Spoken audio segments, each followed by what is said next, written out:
So this video is going to go through everything, what prop firm to use, what account size to use, the strategy I use to pass my funded accounts, and most importantly, how to get to that payout stage. Okay, let's get one thing cleared up.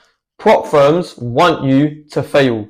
This is why they have those crazy rules and incentives like trailing drawdown or certain amount of time you have to pass your account, because the more people who pass their account, the more money they lose. The more people who fail, the more money they make. So prop firms are designed to make you fail. Let's get that cleared up. So prop firms work in two ways. They set you a challenge account, you pass the challenge account, or you fail the account. If you fail the account, you then have to pay again in order to try again with a reset fee. So let's say you pass the challenge account, then you have a live account.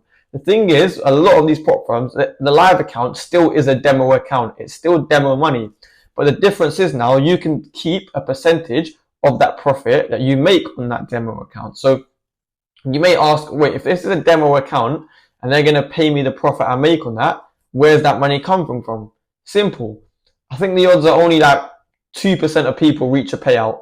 So let's say 1,000 people try, the 998 people who have failed to make any money with their prop firm, they have continuously paid the prop firm in order for this opportunity to pass the challenge account and then make a payout. So the prop firm's collected so much money.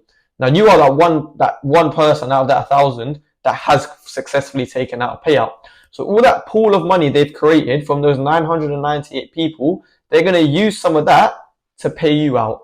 So that prop firm account is still a demo account, but yes, you can actually withdraw money you make from that account from all the people who have failed. You're going to be taking their money. That is the sad reality of the fact. So again, this is why prop firms want you to fail. The more people that fail, the more money they keep and the more money they make. The more people that pass, the more money they have to give over. They don't want to do that. They want to keep as much money as possible. That's why they allow you to over leverage. They allow this 1 day pass. You can pass in 1 day. They want you to oversize. They want you to build bad habits. So we're going to talk about how to get through all of these. So one of the most important aspects is when you are on this challenge account and you're attempting to pass it to get that live account, you need to make sure you pass it with good habits and a good system in place.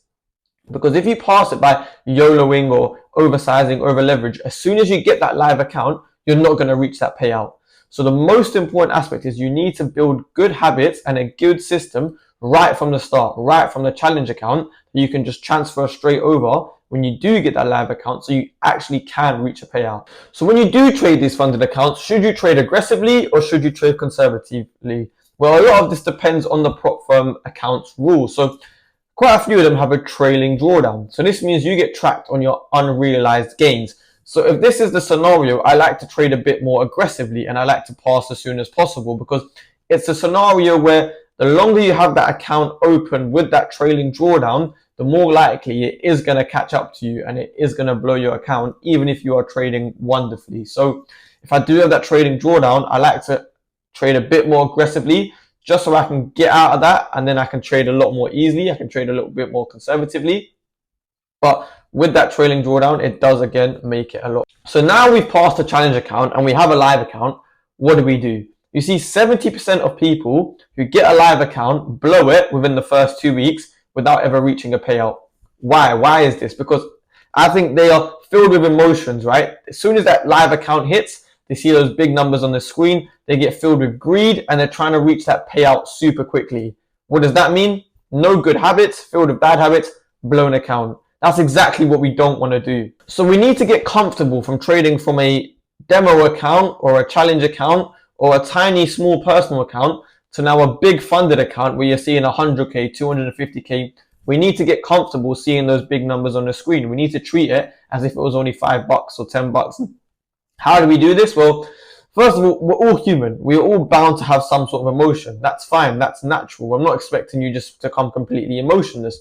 But the best thing you can do is gain experience.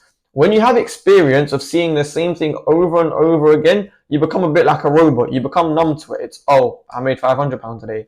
Oh, I lost £200 today. Oh, I lost £800 today. There's no emotional attachments to the big numbers you're seeing on the screen. It's literally just numbers on the screen. But this can only come with experience.